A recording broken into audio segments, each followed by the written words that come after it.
ஒரு பிரைடுக்கு skin care எவ்வளோ முக்கியமோ, அதே அளவுக்கு ஃபுட்டும் ரொம்ப முக்கியம்ல. நம்ம ஸ்கின் கேர வந்து ஸ்டார்ட் பண்ணியாச்சு. ஃபுட்ட எப்போ ஸ்டார்ட் பண்ணலாம்? அப்படின்னு இருந்தப்ப தான் நம்ம டயட்ல வந்து ஜாயின் பண்ணியாச்சு. போன வீடியோலயே சொல்லியிருந்தேன், நம்ம டயட் வந்து ஸ்டார்ட் பண்ணியாச்சு அப்படின்னு. ஸோ நான் வந்து டயட் ஸ்டார்ட் பண்றப்போ, இதுவரைக்கும் நான் டயட் வந்து அவ்வளோக்கெல்லாம் இருந்ததில்ல. நான் எல்லா வீடியோலயுமே சொல்லியிருப்பேன். அந்த பிரைடல் சேலஞ்சுலலாம் முன்னாடியே சொல்லியிருந்தேன். என்னோட டயட்டுங்கிறது வந்து பார்த்தீங்க அப்படின்னா, ஹெல்த்தி ஃபுட். ஹெல்த்தியா சாப்பிடணும். அதான் வந்து டயட்டா வச்சிருந்தேன்.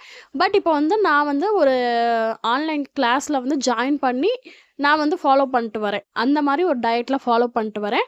பட் நான் இத வந்து கன்டினியூஸா வந்து பண்ணணும் அப்படின்னா, என்ன ஒருத்தவங்க புஷ் பண்ணணும். அதுக்காக தான் நான் கிளாஸ் ஜாயின் பண்ணியிருக்கேன்.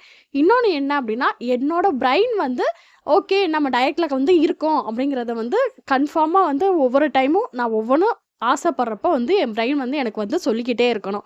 ஸோ அதுக்காக வந்து நான் சடனா வந்து எடுத்தோனே டயட் அப்படிங்கிறனால எதுவுமே சாப்பிடாம கண்ட்ரோலா இருக்கணும்.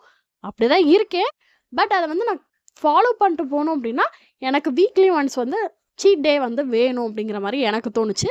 ஏன்னா என்னோட வீடியோஸ் பார்க்குற எல்லாத்துக்குமே தெரியும். நம்ம ஃபுட்டெல்லாம் வந்து மேக்ஸிமம் வெளிலலாம் போனா வாங்கி சாப்பிடுறது இது மாரிலாம் இருக்கு.